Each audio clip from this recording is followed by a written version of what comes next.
জামাত ইসলামী ইসলামের কথা বলে বুঝেন, কিন্তু আইসাই প্রথম হাতটা কাইটে দিবে। তা আপনি যদি হাত কাটার ভয় আপনার হয়, তার মানে নিশ্চিত যে আপনার মধ্যে সোরামির অভ্যাস আছে। সোরামির অভ্যাস, দিশাখোরের অভ্যাস, ধর্ষণ করার অভ্যাস আপনার মধ্যে আছে বলে আপনি ইসলামকে ভয় পান। আর যারা ইসলামকে বিশ্বাস করে তারা ইসলামকে নিরাপদ এবং নিরাপত্তার গ্যারান্টি মনে করে। আমি এই প্রোগ্রামে আসার আগে তো সালাতুল এশা পড়ার জন্য আমি প্রস্তুতি গ্রহণ করেছি। এখানে আপনাদের নামাজে বিরতি হয়েছে না হয় নাই? হয়েছে। কেন? আমাদের আল্লাহর হক আছে, মানুষের হক আছে, আপনাদের হক আছে। এই হক 6:30 থেকে শুরু হয়েছে। এখানে যদি আল্লাহর হক এই প্রোগ্রামের বাসী, এই প্রোগ্রামের কর্তৃপক্ষ ম্যানেজ না করে, এই ব্যাপারে সচেতন না থাকে, আমি আপনাদের কাছে একটা কথা জিজ্ঞেস করতে চাই ভাইয়েরা, পরিষ্কার বুঝেন, এটার জন্য কোনো মাস্টার ডিগ্রি করা লাগবে না, এটার জন্য মুহাদ্দিস মুফতি হতে হবে না, এটার জন্য আপনাকে সাংবাদিক, বুদ্ধিজীবী, সাহিত্যিক, ইঞ্জিনিয়ার হতে হবে না। যে ব্যক্তি আল্লাহর হক আদায় করে না, সে আপনার হক আদায় করবে, এর গ্যারান্টি কে দেবে?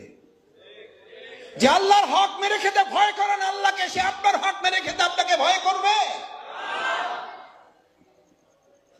এটা পাগলেও বিশ্বাস করে না। আপনি আমি তো দূরের কথা। যে আল্লাহর হক নষ্ট করে, সে আপনার হক নষ্ট করতে এক চুল পরিমাণেও দ্বিধা করবে না। নামাজ সালাত তো দূরে, জানাজার মতো স্পর্শকাতর বিষয়।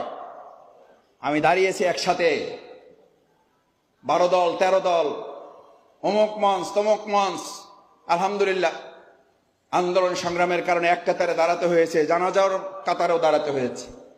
আমি বললাম যে ভাই তাহলে আপনি দাঁড়ান, আমি একটু উজু করে আসি। কয় মাসুদ ভাই তাহলে উজু করতে পারবে না, এসে জায়গা পাবেন না। আল্লাহ ভালো জানেন যে আদৌ উনি উজু সহ সালাত জানাজা আদায় করেছেন নাকি উজু ছাড়াই চালিয়ে দিয়েছেন। কারণ যে আল্লাহর হক নষ্ট করে, সে আপনার হক নষ্ট করতে দ্বিধা করবে না।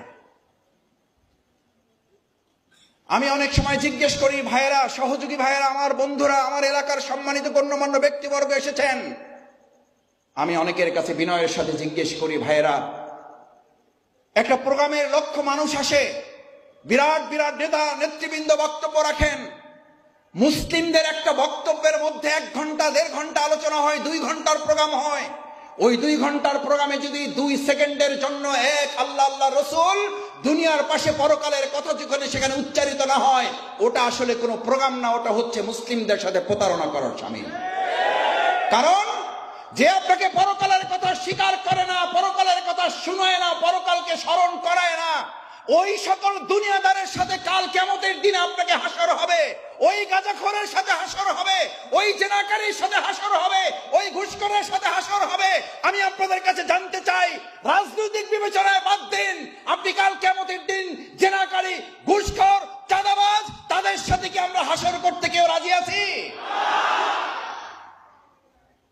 রাজনৈতিক চিন্তা মাথা থেকে ফেলে দেন। এটা জামাত ইসলামের ব্যানার নয়, ব্যানারটা এখন খুলে ফেলুন। বিবেকের কাছে জিজ্ঞেস করতে চাই, আমরা যদি বেনামাজির সাথে হাসর করতে না চাই, আমরা যদি ধর্ষণকারীর সাথে হাসর করতে না চাই, আমরা যদি চাঁদাবাজদের সাথে হাসর করতে না চাই, আমরা যদি দখলদারের সাথে হাসর করতে না চাই, আমরা যদি মদপানকারীর সাথে হাসর করতে না চাই, আমরা যদি অবৈধ অস্ত্রধারীদের সাথে হাসর করতে না চাই, তাহলে আকিমুস সালাত, যে আল্লাহর নির্দেশে একটু আগে সালাত আদায় করে এসেছেন, সেই আল্লাহর আরেকটা নির্দেশ, কুনু মা'আস সাদিকিন। তোমরা কার সঙ্গী হও? জেনাকারীর? তোমরা কার সঙ্গী হও? মদখোরকারীর? তোমরা কার সঙ্গী হও? ধর্ষণকারীর? কার সঙ্গী হওয়ার জন্য আল্লাহ নির্দেশ দিয়েছেন? সত্যবাদী। জামাতের সঙ্গী হতে হবে না, জামাতের সঙ্গী হয়েন না কেউ। কিন্তু জামাতের এই সারিতে বসা লোকগুলোকে যদি মনে হয় এই লোকগুলো আপনাকে দুনিয়ার কথাও বলে, আপনাকে পরকালের কথাও বলে, যদি মনে হয় এই লোকগুলো আপনার জন্য নিরাপদ, যদি মনে হয় আপনার ডানে বামে বসা লোকগুলো আপনার জন্য নিরাপদ, যদি আমাদের হিন্দু ধর্মের লোকেরা মনে করে, আমি তাদের কাছে অনেক সময় আমার এলাকায় জিজ্ঞেস করি, ভাই আমি এতক্ষণ তো ইসলামের কথা বললাম, আপনি ভাবছেন আমার লাভটা কি? আমি তখন বলি, ভাই আপনি বিবেকের কাছে একটু জিজ্ঞেস করেন, ইসলাম মদ হারাম করেছে, আপনি কি মদ পছন্দ করেন? কয় না ভাই, আমরা পছন্দ করি না। আমি বললাম, আমাদের ধর্ষণকে ইসলাম হারাম করেছে, আপনারা কি ধর্ষণ পছন্দ করেন? বলছে না, পছন্দ করি না। আমি বললাম আমাদের চাঁদাবাজ দখলদারিত্ব ইসলাম নিষিদ্ধ করেছে, আপনারা কি পছন্দ করেন? বলছে না, পছন্দ করি না। আমি তখন জিজ্ঞেস করলাম, তাহলে ইসলাম যা চায় আপনারাও তাই চান? এবং বরং উল্টে বলতে হবে, আপনারা যা চান সেটাই ইসলাম আমাদেরকে বলেছে। ইসলামই ছিল সেই জামানার। রাসূল করিম সাল্লাল্লাহু আলাইহি ওয়াসাল্লাম সোনার মদিনা গঠন করার পর স্বাধীন করে দেওয়া হয়েছিল, যারা চাও তারা জিজিয়া দিয়ে থাকবে, যারা না চাও তারা এখান থেকে বেরিয়ে যেতে পারো। ইতিহাস সাক্ষী, কেউ একজন বলতে পারবে না রাসূল সাল্লাল্লাহু আলাইহি ওয়াসাল্লামের সোনার মদিনায় একজন সেখান থেকে বেরিয়ে গিয়েছিল। বরং তারা সাক্ষী দিয়েছিল আইমে জাহিলিয়ার সমস্ত যুগের চেয়ে রাসূল করিম সাল্লাল্লাহু আলাইহি ওয়াসাল্লামের সোনার মদিনার প্রত্যেকটি দিন আমাদের জন্য সোনালী ইতিহাস। কারণ ইসলাম এই পৃথিবীতে এসেছে শুধু মুসলমানদের জন্য না, কোরআন এসেছে শুধু মুসলমানদের জন্য নয়। কোরআন নাজিল করে আল্লাহ তাআলা বলছেন হুদাল লিন্নাস। কাদের জন্য?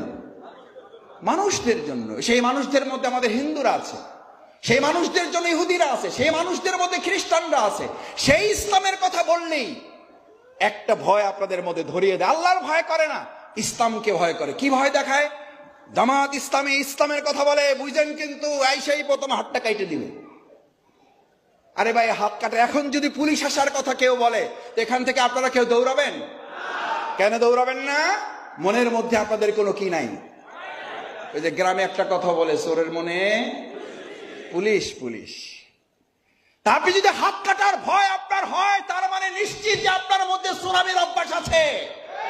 চোরামির অভ্যাস, নেশাখোরের অভ্যাস, ধর্ষণ করার অভ্যাস আপনার মধ্যে আছে বলে আপনি ইসলামকে ভয় পান।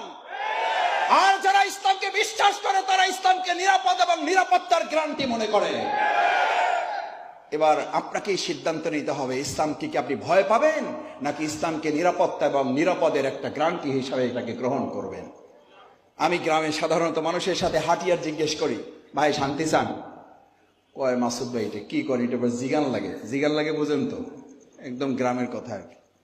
সব ঢাকার মানুষেরা, গ্রামে তো আপনাদেরও আছে, যে মাসুদ ভাই এটা আবার বলা লাগে। আমি বললাম না, তাও জিজ্ঞেস করি শান্তি চান? অবশ্যই চাই। আমি বললাম তাহলে ইসলাম চান কিনা? ও ভাই এটা তো একটু সমস্যা আছে। আমাদের অবস্থা হইল, দুর্ভাগ্যটা হইল, আমরা শান্তি চাই কিন্তু কি চাই না। অথচ পৃথিবীর নিশ্চিত আজকে থেকে পৃথিবীর সৃষ্টি শুরু থেকে এখন পর্যন্ত এবং পৃথিবী যতদিন থাকবে, প্রিয়নবী মুহাম্মদ রাসূলুল্লাহ সাল্লাল্লাহু আলাইহি ওয়াসাল্লাম হিলফুল বদল গঠন করে 4 দফা 5 দফা কর্মসূচি ঘোষণা করেছিলেন না করেন নাই? ইতিহাস সাক্ষী, তার সেই 4 দফা কর্মসূচি ধারাবাহিকতা সফলতা পেয়েছে মহাগ্রন্থ আল কোরআনের ওহীর জ্ঞান আচার পড়ে।